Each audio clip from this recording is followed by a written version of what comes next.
in continuation to my Vietnam diaries. We are at the mountain top, the marble mountain top, and this is the place where people climb up, and you can have a look at this place over here. You go up and you can take a look out there what it is like. You have to climb up a lot of steps and go up and be with the and just see the caves and the places out there. You could have a look at that. There are a lot of steps to climb and you have to be mentally prepared to take this journey. You will see many tourists going up for this, and it is on the way to Hoi An, and Hoi An is supposed to be very, very beautiful and a place not to miss. So we have also thought of not elongating our holiday out here and taking ourselves forward to Hoi An. Though of course this is something that you all need to see.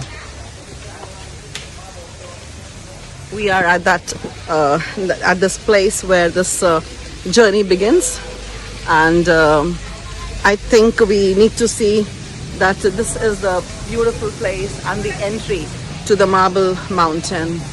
Take a look. And it's a lovely rainy day, and I think it's not going to be as sweaty as Vietnam is usually at this hour. So join me for the rest of the journey as I move on to Hoi An on my 5th day of the visit. So looking forward to have you all join me. Hi everybody, in continuation to my Vietnam diaries, I am in Hoi An today. It is supposed to be very, very beautiful. After Marble Mountains, I have come to Hoi An. This is the beautiful road where people are busy shopping. You can see the flower shops. You can see the busy market and the lanterns decoration. I will be walking and taking you across to the bridge, the Pagoda Bridge in Hoi An. And on this bridge you have a boating option. You can walk further to Name Market, and you have beautiful shops to shop. You can see footwear is very, very famous here, and you could see that mostly two-wheelers are being favored by people. What I like to see is a lot of women driving two-wheelers with a lot of panache, and they are into motorbikes, two-wheelers, taking tourists around, rowing boats and doing a lot of work. You have people on motorbike willing to take you on and take you to different places. So I think this is a very, very wholesome experience. And you can see that this entire market, and look at the kind of street vendors.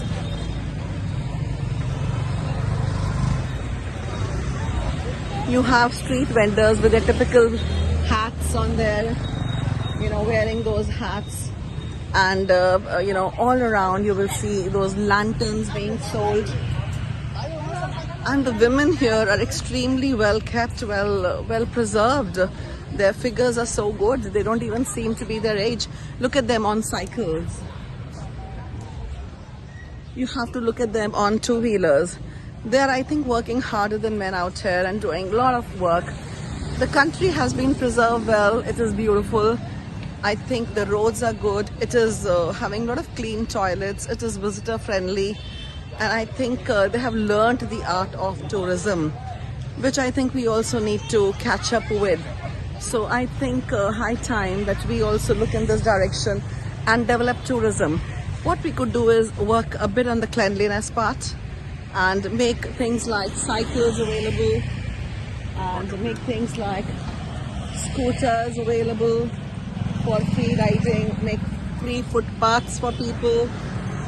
You could see that a tourist does not feel challenged for any necessity or amenities.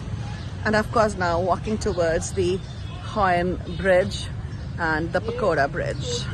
The Hoi An market here, and you could see a lot of things out for shopping, a lot of lively stuff happening in the market, and I think it has a festive look. It seems that there has been rain and there's still puddles of water around. It makes it a little more bearable to walk around, and you could see plenty of tourists, who are enjoying themselves. It's very cycle and tourist friendly. Look at the street out here. What a beautiful way of looking at a new country. Here, a look at the busy street and how busy look at the eating stalls. A lot of fruits out here that you could taste. A lot of different things to eat.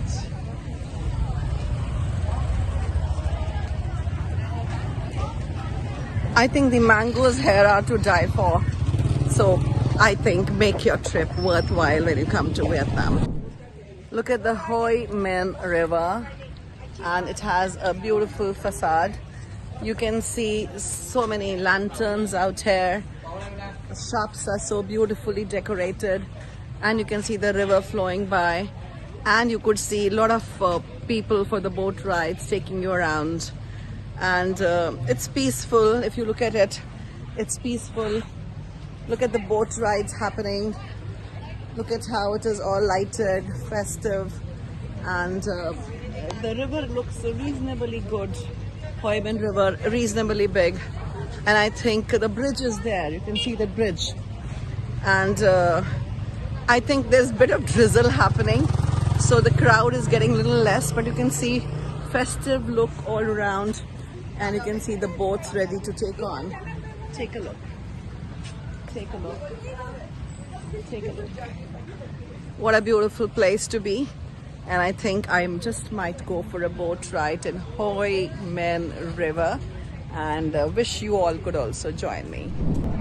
Friends, look at this beautiful sight, the view under the bridge. My Vietnam diaries continuing. The Pagoda Bridge, and I'm going under it. After walking the Name Market, which is also the night market, I've thought of taking this cruise. It has amazing lanterns on it. You can see some of it, and you can see some of these lanterns on the cruise here. Yes, and you can see how the river is. It's not dirty as well, not clean also, but not dirty as well. I mean, you don't balk at it. It is quite cloudy. There is a drizzle, and you can see the entire area filled with lantern boats and many people making this kind of a journey. Take a look at the Hoi Minh River at the back, how it is looking and how the entire scenery pans out. So this is in Hoi Minh. When you walk through the entire area, around 500 meters or roughly a kilometer, you come to this place, and then you see this river. It is more amazing when you are in it and you are looking at the people around. Just take a look. Lovely individual houses overlooking it, so quaint, and lanterns hanging everywhere. The best thing is they charge you for a lantern. If you want to click a photograph with a lantern, they say we are going to charge you. Of course, this fellow was kind enough to put lanterns in our boat. So you can take a look. And this made it a little more festive, and he's going to burn some candles as well. So enjoying this cruise. After this, I intend to go and try some local cuisine.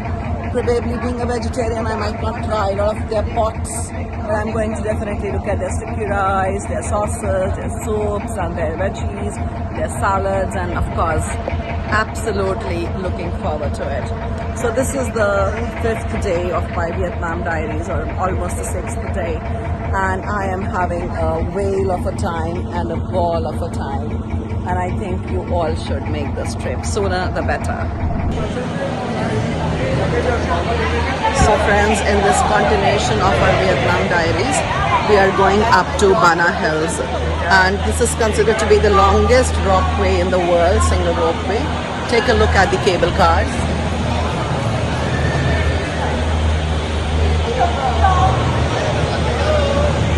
It is quite exciting. It is quite exciting to see the entire thing and to see it all, and see that we are going to be experiencing all of it. So I'm now entering into the cable car, and here the gate closes. So plenty of excitement all around. and you could see all the excitement in the tourists, and it is, I think, going at a tremendous speed what I see outside. So I think here we go, and look at the greenery around, and I'll enjoy the cable ride now. So here we go at top speed. Yes, look at the way the distance is being created, and it's almost like a takeoff. And now we are right in the middle of green hills. It's roughly a 20-minute ride, the first level. Then we have maybe a lunch break or something. They offer a buffet for both vegans and the others. And then there is, after some break, there's a 3-minute ride up to Bana Hills and another one to reach the top. So I believe it's going to be very exciting, an exciting 20 minutes. I can give you a bird's eye view of the other cable cars coming. Here you can see. So you could see all around cable cars coming, and how exciting it is. So again, Bana Hills is something that you all must visit. Cable cars arriving in the Vietnam Diaries. See how these cable cars are driving one after the other, and you have these smiling girls assisting you. This is the first stop of Bana Hills, and the next stop is going to be after 3 minutes. Here we have a waiting period of around 45 minutes. And you can see what frequency. There are roughly 8 people who can fit into it, 8 to 10 people, and they come roughly with a very good frequency. So probably now we are going with the tourist guide to be told where we can move further. Look at the cable cars behind me, coming and moving, coming and moving. And now moving on to this level, and we have some kind of a free time here. So I think we shouldn't be missing this for anything. It's again a unique experience, and everybody should take it. I'm on the escalator to take a view, but I think we'll go further up hills on Bana Hills. So first level, and we'll connect again. This is the famous flower garden in the Bana Hills, the middle point. And look at the buzz around, and look at the dancing lady there that you can see, you know. Look at all the butterflies they have created, the dancing ladies, and all the buzz around here. I think it's a beautiful sight. We are walking around towards the wine cellar area, which we think we are going to avoid. And the pillars out here, and there is a Buddha statue, and it's an amazing Buddha statue. I think I'll look for the way. If you can see the profile of the statue, let me see if I can show you. Yeah, it's a famous Buddha statue that you all need to see behind. And what a sight. And you can see this entire place is buzzing with tourists. Not to miss.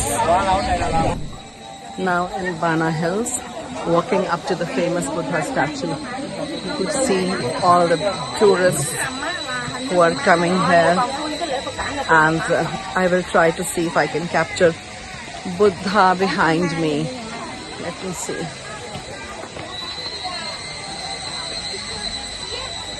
Let me see if we can. Let me see if we can capture Buddha in the background.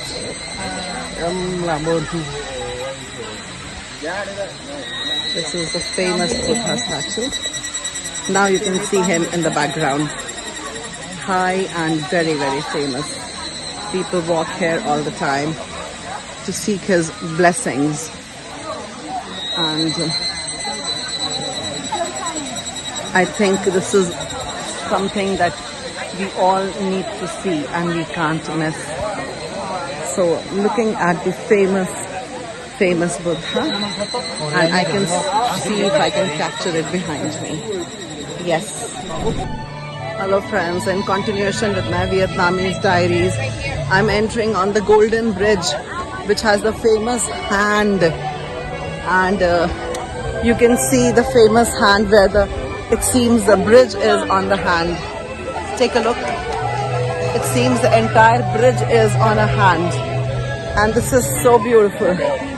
I am going to take you across to it and make you see the amount of rush there, number of tourists who are trying to capture the moment of standing on a hand. Let me see if I can capture it. Yes, you can see the famous hand and the golden bridge. And I'll try to move a bit forward to see if we can capture it from a little closer. You never get a clear moment because somebody or the other is always here. Let me try again. Yes, it's a beautiful, beautiful thing and not to be missed. Hello friends, in continuation with my Vietnam diaries, I'm at the Bana hilltop. This, you can see the festive road behind me. This is a small French colony, and this is not colony, I would say, a small French establishment. You can see the kind of stuff here, the kind of decoration, what kind of road it is, architecture in front. It is a French village, you can say, though it is very inconveniently placed because right at top of Bana Hill, and I think the motorable road may not be very convenient. We are using cable to reach here, but this is actual French village and colony. You can see the hand behind me, the famous hand behind me, and the French village and its setting. So you can see how beautiful the place is all around.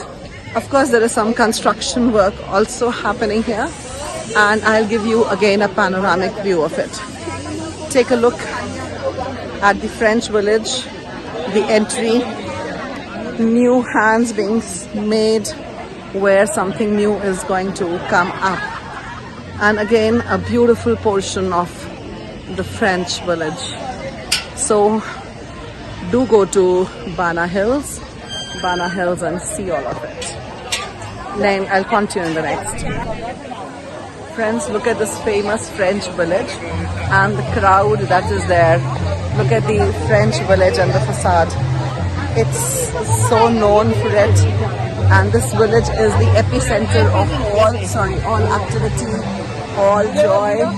And you will see that this on the side, how many people are there, and look at the sun world written over there. This entire thing. This is at Bana Hills level 2, and if you look at the French village here, you will see how beautiful it's filled with flowers. And I think it's very rare to see such a quaint sight, free of any traffic, and such a beautiful road filled with every possible nationality under this earth. And again, Bana Hills is a beautiful sight to behold.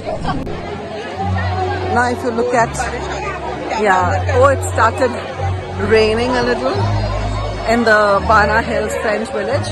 See the typical architecture out there, and you can see the houses with French and with these windows and flowers over there. You can see how beautiful the whole thing is looking. And I think we need to go under a shelter to escape the rain. Possibly this is the best possible place. So how the entire crowd has run away, because this is a little chilly. It is a hilltop, and I think the rain has scattered everybody. So you can see the flowers better than, because the rain has moved. And this is called the brazier with the flowers and all. Yeah. Look at these beautiful flowers behind me. All around is a splash of color, a spurge of color. Look behind me. This whole area. I mean, there is so much to show and so much to explain. So quaint, so beautiful. I think nobody should miss out on this opportunity. Do come to Bana Hills. Take the level 2, and there was a restaurant called Bharat. which showed you or which served lovely Indian buffet as well. So there was no dearth of vegetarian food also, and you had vegan food also. So you had enough in the buffet. So again, I'm making a bid as Vietnam Diaries and come to Vietnam.